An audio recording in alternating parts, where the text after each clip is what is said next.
కుటుంబ సభ్యులు అందరూ కూడా మీరు మర్డర్ చేశారు, అనేకసార్లు వేధింపులకు గురి చేశారు, కొట్టి చంపారని చెప్తున్నారు.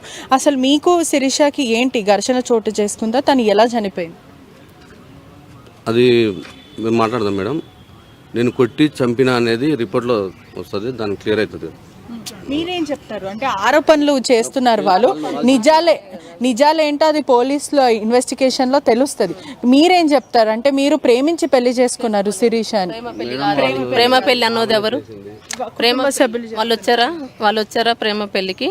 ప్రేమ పెళ్లి కాదు, ప్రేమ పెళ్లిని అలా అంటారు. కొట్టి చంపామంటున్నాము కదా, ప్రూఫ్ చేయమని చెప్పండి, మాకు శిక్ష చేయించమని. ఎలా చనిపోయింది తను?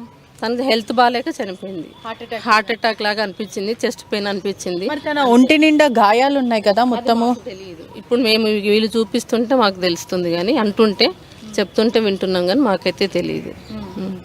మీరేం చెప్తారు? మీ భార్య చావుకి మీరే కారణం అంటున్నారు, ఏం చెప్తారు? అసలు మీరు బాగానే ఉంటుండేనా? మీరు మధ్యానికి ఆరోపణలు నింపుతున్నారో ఎవరైతే ఉన్నారో వాళ్ళ ప్రెజర్ వల్లనే అమ్మాయి చనిపోయిందని మేము అనుకుంటున్నాం. అందుకే call list, messages, WhatsApp messages, call list అన్ని వస్తే తెలుస్తుంది. వాళ్ళ ఇంటి ఫైనాన్స్ పరంగా ఏమన్నా ప్రెజర్ అని ఏమన్నా టెన్త్ గురై చనిపోయిందేమో అని నాకు డౌట్. అమ్మాయి కాల్ లిస్ట్ కూడా తీసి మా ఫ్యామిలీ వాళ్ళ ఫ్యామిలీ ఎవరెవరు ఉన్నది మొత్తం తేలితే కన్నా ఒక కన్క్లూడ్ వస్తుంది మేడం. అంటే మీరు బాగుంటుండేనా? మీరు ఇద్దరు దాంపత్య జీవితం బాగుండేది? అసలు నేను అట్లా వాళ్ళని ఇంటి పక్కన జమునా టవర్స్ లో కూడా చూసుకుని, నా ఫ్రెండ్ సర్కిల్ ఎవరైనా చూసుకుని అట్లా చేసుకుని. మీరు మద్యం దాగి ఎప్పుడు తనని కొట్టడం కానీ వేధింపులకు గురి చేశారా? ఇంకా అట్లా ఉంటే కొడితే మేడం ఈ రోజుకి నా మీద ఒకవేళ మా చుట్టుపక్కల ఏదో ఒక ప్లేస్ లో ఒక రోజన్నా ఉండేది కదా. ఓ రోజు ఏదో ఒక రోజు ఇన్నిసార్లు నేను మద్యం దాగి కొడతా ఉంటే ఒకసారిగా స్టేషన్కి పోతారు కదా. మరి కుటుంబ సభ్యులు చనిపోయిందని మీరు ఇన్ఫార్మ్ చేసిన తర్వాత మీరు అక్కడనే ఆగండి, మేము వస్తాము, చివరి చూపు చూసుకుంటాం వాళ్ళు చెప్పిన తర్వాత మీరు ఎందుకు వెళ్ళిపోయారు? మేడం చెప్తానండి మేడం, వాస్తవంగా వాళ్ళ అక్క తెలుసు ఏది మ్యారేజ్ రాలేదు.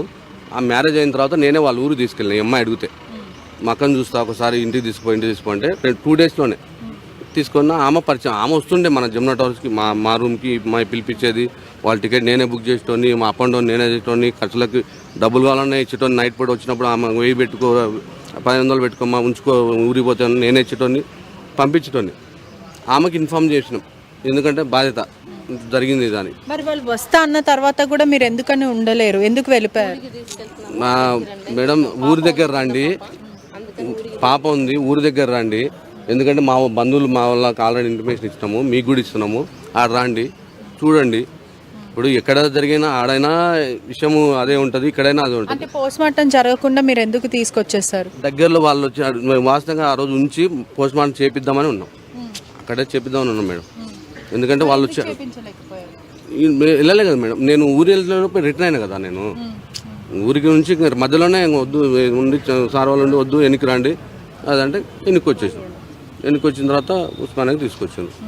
ఈరోజు 10 o'clock రమ్మన్నారు, చూస్తున్నాం మేడం. మరి పాప ఎక్కడ ఉంది? పాప ఇంటి దగ్గర ఉంది మేడం, దోల్పేటలోనే. మా అమ్మ ఇక్కడికి తీసుకురాలేరు?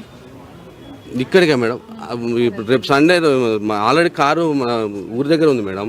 డ్రైవర్ని కూడా మాట్లాడినా వెళ్ళి తీసుకొని రమ్మని. ఈ లోపు జరిగితే డ్రైవర్ని ఆఫ్ చేసిన. మీ తల్లి చనిపోయే టైంలో పాప లేదు అక్కడ మీ ఊర్లో? 1 week 10 days. కుటుంబ సభ్యులు మాత్రం ఇదంతా ప్రీ ప్లాన్ మర్డర్ అని అంటున్నారు.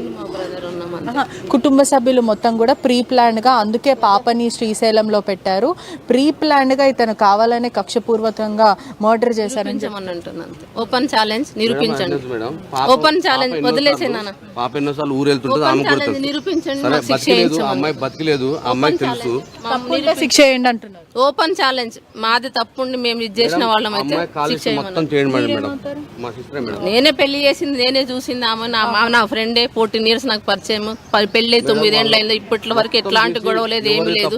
సడన్ డెత్ అంటే చనిపోక ముందు 2 రోజుల ముందు వాళ్ళ సిస్టర్ కి కాల్ చేసి భర్త నన్ను వేధిస్తున్నాడు, మద్యం దాగి నన్ను చాలా టార్చర్ చేస్తున్నాడు అంటూ వాళ్ళ కుటుంబంకి చెప్పిందని వాళ్ళు చెప్తారు. చూపించండి, కాల్ లిస్ట్ తీసి మొత్తం చేయించండి, మేము ఓకే దాన్ని. లేదా నేను ఈ రోజు చేసిన అనేది వాళ్ళని చూడమనండి, మాట్లాడదాం మేడం. మొత్తం మీద చూసుకుంటే కూడా కుటుంబ సభ్యులు మాత్రం భర్తనే చంపుంటారంటూ ఆరోపిస్తున్నారు. భర్త మాత్రం నాకు ఎటువంటి సంబంధం లేదు, చాలా న్యాచురల్ డెత్ అంటూ భర్త అయితే చెప్పుకొస్తున్నారు. కుటుంబ సభ్యులు మాత్రము ఆరోపిస్తున్నారు భర్తనే చంపి ఉంటాడు, ఎందుకంటే వాళ్ళ వేధించాడు, అనేకసార్లు మద్యం తాగొచ్చి టార్చర్కి గురి చేశారు. ఒకవైపు చనిపోయిన తర్వాత కూడా మాకు ఇన్ఫర్మేషన్ ఇచ్చి బాడీని శ్రీశైలం తీసుకెళ్లే ప్రయత్నం చేశారు, కానీ మేము వస్తున్నామంటే కూడా వాళ్ళు ఆగని పరిస్థితి అయితే ఉందంటున్నారు.